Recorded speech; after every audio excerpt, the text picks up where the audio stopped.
ఈరోజు సండే, పిల్లలు మా వారు సండే స్పెషల్ కావాలని అడిగేసరికి ఈరోజు తప్పదని ఏదో ఒకటి చేసేద్దాం అని అనుకుంటున్నా. అవును, ఎందుకంటే ఒక 1 వీక్ నుంచి బయటే తిరుగుతున్నాం. సో అందుకోసం ఇంటి భోజనం తిని మంచి భోజనం తినాలి, ఆదివారం చేస్తే బాగుంటది, పిల్లలందరం మేము కలిసి తింటామని చెప్పడం జరిగింది. ఈ రోజు వంట చేసేటప్పుడు మీ చిన్నమ్మాయితో చేయించేస్తాను. ఈ రోజు నేర్పించు, ఇప్పటి నుంచి నేర్పిస్తేనే కదా తెలుస్తుంది. అమ్మ కష్టం తెలియాలి పిల్లలకి. వంట చేసేటప్పుడు కూర్చొని తినేస్తారు, చాలా ఈజీ. అది దాని వెనకాల ఎంత కష్టం ఉందనేది పిల్లలకి తెలియాలి వాళ్ళకి. యా, అయితే ఈరోజు ఏం వండమంటారు? ఈరోజా రాత్రి చెప్పాను కదా, ఒక విచిత్రమైన పేరు వచ్చింది.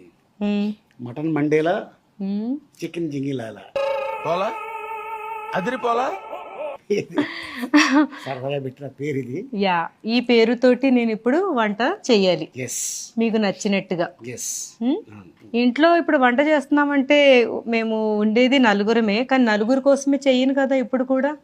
సండే అక్కడ మన నలుగురు కోసం చేయకుండా మనం తినేటప్పుడు 10 మంది తినాలి మనతో పాటు, కాబట్టి కొంచెం ఎక్కువ క్వాంటిటీలోనే నేను చేస్తాను.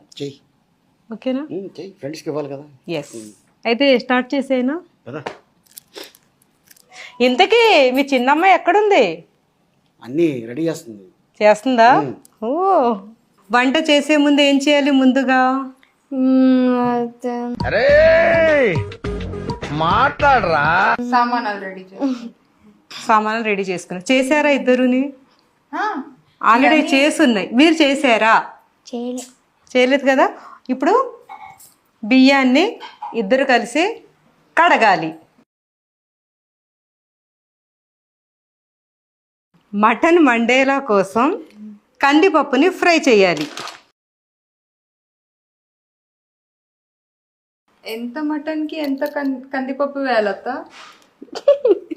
Good question, appreciate you. నేను సేమ్ టైం సేమ్ క్వశ్చన్. నువ్వు కూడా అదేనా అనుకుంది? నేను బయటికి చెప్పాను అంతే. కిలో మటన్ అయితే 1/4 కిలో. 1/2 కిలో అంటే ఇంగ్లీష్ లో ఏంటి?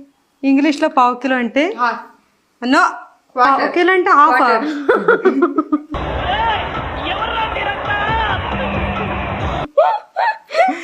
యా, దీన్ని చిన్న వంట మీద మనం ఫ్రై చేసుకోవాలి. ఏంటి కలిపేస్తున్నారు? స్టవ్ ఆఫ్ చేస్తాను నేను.